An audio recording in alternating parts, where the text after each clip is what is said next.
Good morning friends. Welcome to shorthand helpline. Good morning stenography series में आप सभी का स्वागत है।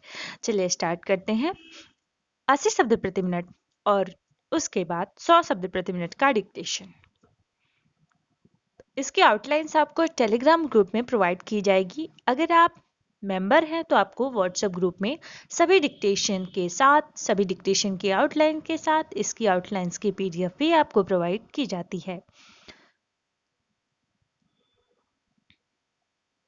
सीरीज ज्वाइन करने के लिए आपको करना ये है, डिस्क्रिप्शन बॉक्स चेक करिए, वहाँ पे एक लिंक दी गई है जो कि व्हाट्सएप ग्रुप की है, व्हाट्सएप की है। तो आप हमें वहाँ से डायरेक्टली मैसेज कर पाएंगे कि आप हैप्पी स्टेनोग्राफी ज्वाइन करना चाहते हैं।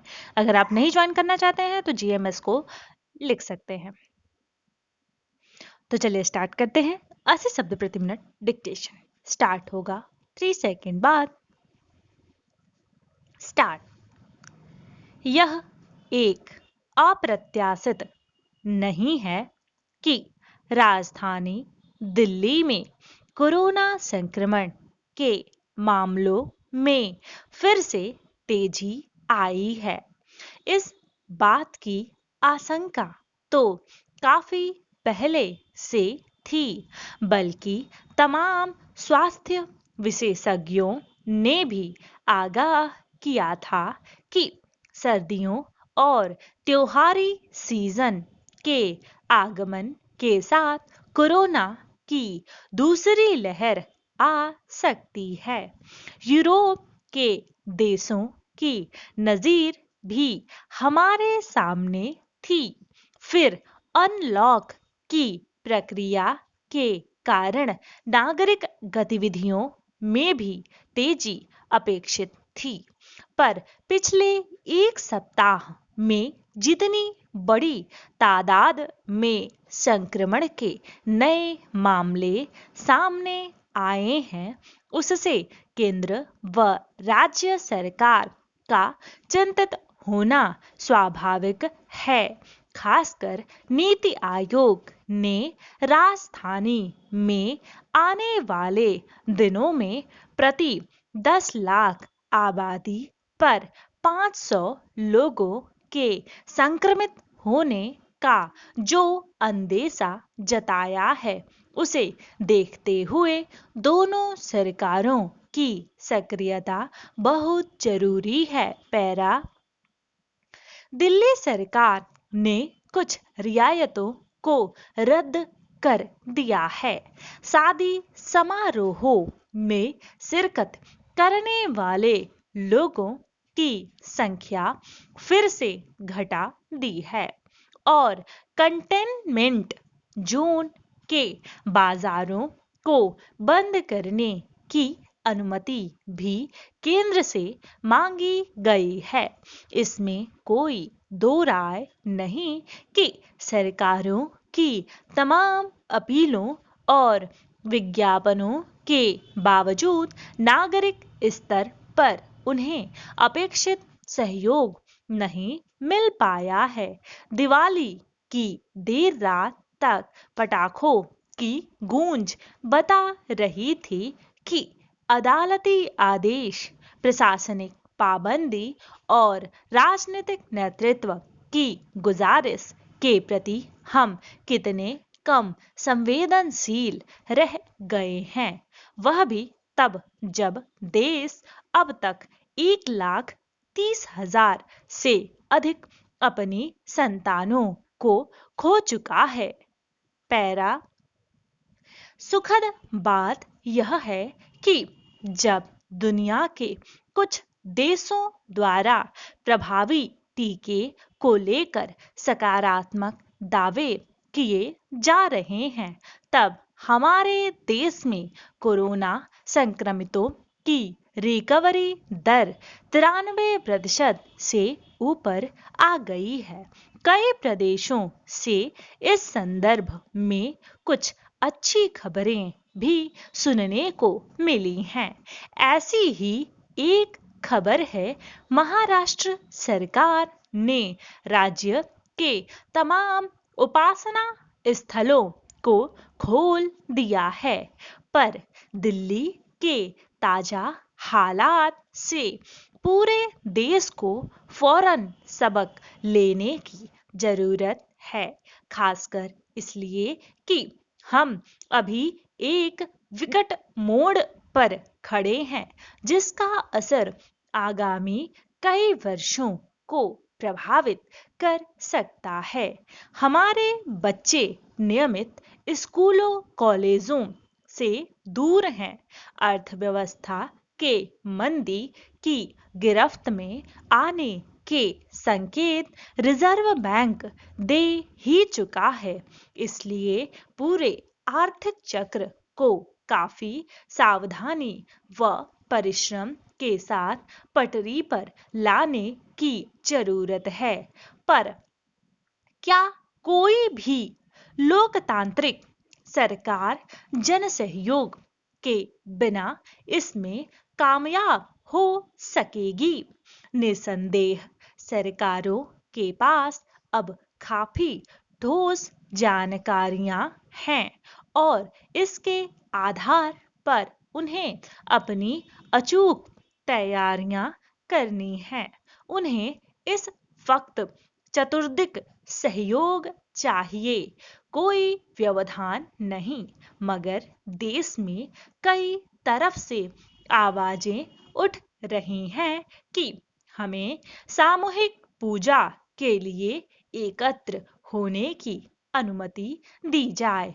ऐसे लोगों को नहीं भूलना चाहिए, धर्म और आस्था का सामूहिक पक्ष मानव समाज का श्रृंगार पक्ष है। उसे अभिशाप में बदलने से बचाने की जिम्मेदारी भी आस्थावानों पर ही है। 80 शब्द प्रति मिनट डिक्टेशन समाप्त हुआ। अब बारी है 100 शब्द प्रति मिनट के डिक्टेशन का। तो चलिए स्टार्ट करते हैं 100 शब्द प्रति मिनट के डिक्टेशन का। स्टार्ट। यह अप्रत्याशित नहीं है कि राजधानी दिल्ली में कोरोना संक्रमण के मामलों में फिर से तेजी आई है। इस बात की आशंका तो काफी पहले से थी, बल्कि तमाम स्वास्थ्य विशेषज्ञों ने भी आगाह किया था कि सर्दियों और त्योहारी सीजन के आगमन के साथ कोरोना की दूसरी लहर आ सकती है। यूरोप के देशों की नजीर भी हमारे सामने थी। फिर अनलॉक की प्रक्रिया के कारण नागरिक गतिविधियों में भी तेजी अपेक्षित थी, पर पिछले एक सप्ताह में जितनी बड़ी तादाद में संक्रमण के नए मामले सामने आए हैं, उससे केंद्र व राज्य सरकार का चिंतित होना स्वाभाविक है। खासकर नीति आयोग ने राजधानी में आने वाले दिनों में प्रति 10 लाख आबादी पर 500 लोगों के संक्रमित होने का जो अंदेशा जताया है, उसे देखते हुए दोनों सरकारों की सक्रियता बहुत जरूरी है। दिल्ली सरकार ने कुछ रियायतों को रद्द कर दिया है। शादी समारोहों में शिरकत करने वाले लोगों की संख्या फिर से घटा दी गई है और कंटेनमेंट जोन के बाजारों को बंद करने की अनुमति भी केंद्र से मांगी गई है। इसमें कोई दो राय नहीं कि सरकारों की तमाम अपीलों और विज्ञापनों के बावजूद नागरिक स्तर पर उन्हें अपेक्षित सहयोग नहीं मिल पाया है। दिवाली की देर रात तक पटाखों की गूंज बता रही थी कि अदालती आदेश, प्रशासनिक पाबंदी और राजनीतिक नेतृत्व की गुजारिश के प्रति हम कितने कम संवेदनशील रह गए हैं, वह भी तब जब देश अब तक 1,30,000 से अधिक अपनी संतानों को खो चुका है। सुखद बात यह है कि जब दुनिया के कुछ देशों द्वारा प्रभावी टीके को लेकर सकारात्मक दावे किए जा रहे हैं, तब हमारे देश में कोरोना संक्रमितों की रिकवरी दर 93% से ऊपर आ गई है।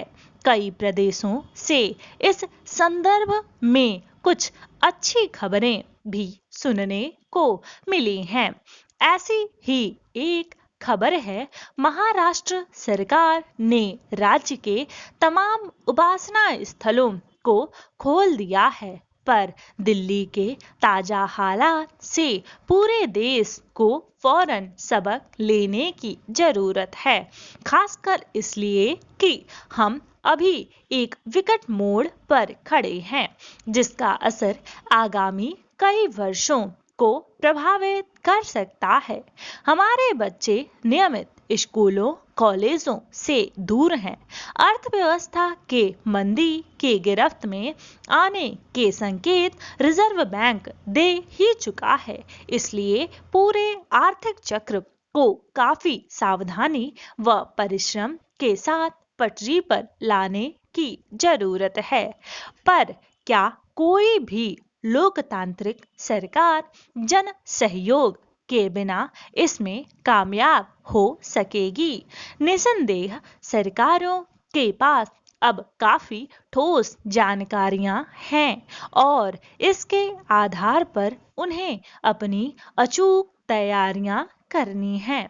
उन्हें इस वक्त चतुर्दिक सहयोग चाहिए, कोई व्यवधान नहीं, मगर देश में कई तरफ से आवाजें उठ रही हैं कि हमें सामूहिक पूजा के लिए एकत्र होने की अनुमति दी जाए। ऐसे लोगों को नहीं भूलना चाहिए, धर्म और आस्था का सामूहिक पक्ष मानव समाज का श्रृंगार पक्ष है। उसे अभिशाप में बदलने से बचाने की जिम्मेदारी भी आस्थावानों पर ही है। डिक्टेशन समाप्त हुआ। ऐसे ही प्रतिदिन आपको डिक्टेशन मिलता रहे, इसके लिए चैनल को सब्सक्राइब कर लीजिए और जो बेल आइकन है उसे दबाना बिल्कुल भी ना भूलें, ताकि जो भी वीडियोस हम अपलोड करें उसके नोटिफिकेशन सबसे पहले आपको मिलता रहे। मिलते हैं नेक्स्ट वीडियो में, तब तक के लिए अपना ध्यान रखिए। धन्यवाद।